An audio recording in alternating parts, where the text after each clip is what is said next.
नमस्कार मित्रांनो, स्वागत आहे तुमचं आपल्या YouTube चॅनलवर जीवन अमृत योग बाय डॉक्टर विनचिकेत।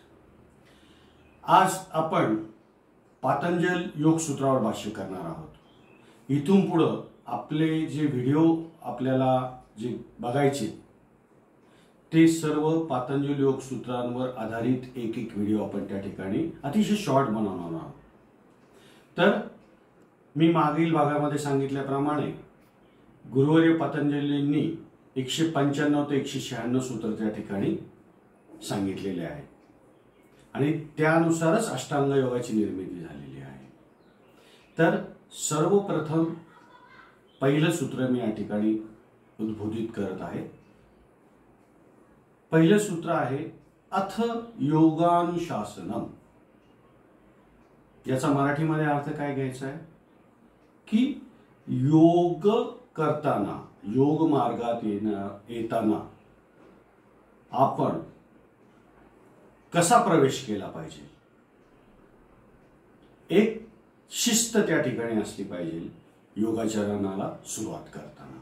याचं विवेचन या पहिल्या सूत्रामध्ये त्या ठिकाणी गुरुवर्य पतंजलींनी केलेलं आहे की योगाचरण करताना आपण काय काय नियम पाळले पाहिजे याविषयी विस्तृत त्या ठिकाणी सांगितलेलं आहे।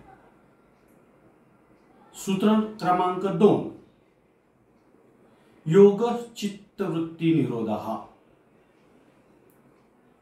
म्हणजे योगाची व्याख्याच त्या ठिकाणी गुरुवर्य पतंजली ऋषींनी सांगितलेली आहे। काय आहे ती व्याख्या? योग चित्तवृत्ती निरोधः म्हणजे योगाची व्याख्या मराठीमध्ये अशी घ्यायची आहे या ठिकाणी। योग म्हणजे आपल्या मनावर, मनाच्या भावभावनांवर, विकारांवर निरोध करणे म्हणजे योग। म्हणजे तुमच्या जे मनातल्या विकारांवर, भावभावनांवर, तुमच्या चित्तवृत्तीवर निरोध त्या ठिकाणी साधायचा आहे आणि योगामध्ये प्रवेश करायचा आहे।